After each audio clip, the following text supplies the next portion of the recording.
Break બાદ હવે આગળ વાત કરીએ તો રાજ્યના આરોગ્ય મંત્રી જામનગરની જીજી હોસ્પિટલની મુલાકાત લીધી। મંત્રી સાથે જામનગર જિલ્લાના પ્રભારી મંત્રી સહિતના પદાધિકારીઓ ઉપસ્થિત રહ્યા।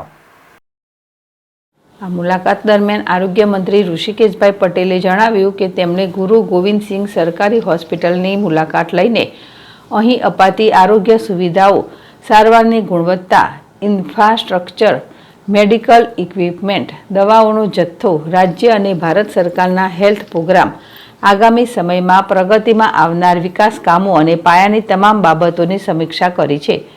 નાગરિકોની કોઈ ફરિયાદ હોય તો દૂર થાય, હોસ્પિટલમાં કોઈ સુવિધાનો અભાવ કે ખૂટતી કડી હોય તો તેને પુરાવા માટે સમગ્ર હેલ્થ ટીમ સાથે અહીં આવ્યા છીએ।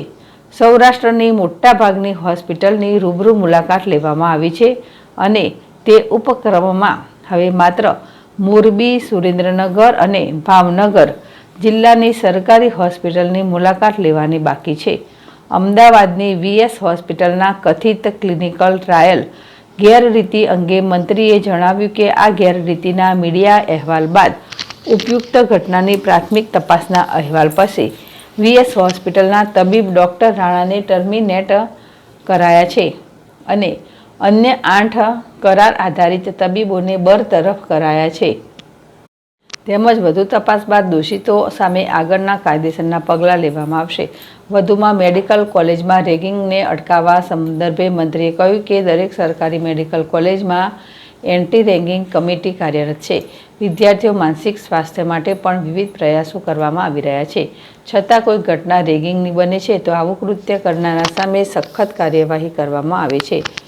જીજી હોસ્પિટલમાં વ્યવસ્થાઓ સંદર્ભે મંત્રીએ કહ્યું કે હાલ ટેમ્પરરી સ્ટ્રક્ચરમાં ઓપીડી ચાલી રહી છે, જેથી જૂની જગ્યાએ ઝડપથી નવી ઇમારત બનાવી શકાય।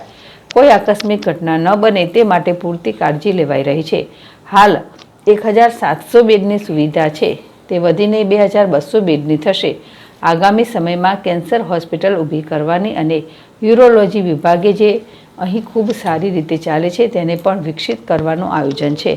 આ મુલાકાત દરમિયાન તેઓની સાથે ધારાસભ્ય દિવ્યેશભાઈ અકબરી, અગ્રણી Binaben Kothari, urban health commissioner Harshad Patel, rural health commissioner Ratan Gadhvi, medical એજ્યુકેશનના અધિનિયામક રાઘવન દીક્ષિત, મેડિકલ સર્વિસીસના અધિક નિયામક ડૉક્ટર તૃપ્તિબેન, પ્રાદેશિક deputy director doctor Chetan Mehta, અધિક નિવાસી collector BN Kher, MP Shah, medical કોલેજના ડીન નંદિનીબેન દેસાઈ, જીજી હોસ્પિટલના તબીબી અધિક્ષક ડૉક્ટર દીપક તિવારી વગેરે ઉપસ્થિત રહ્યા હતા।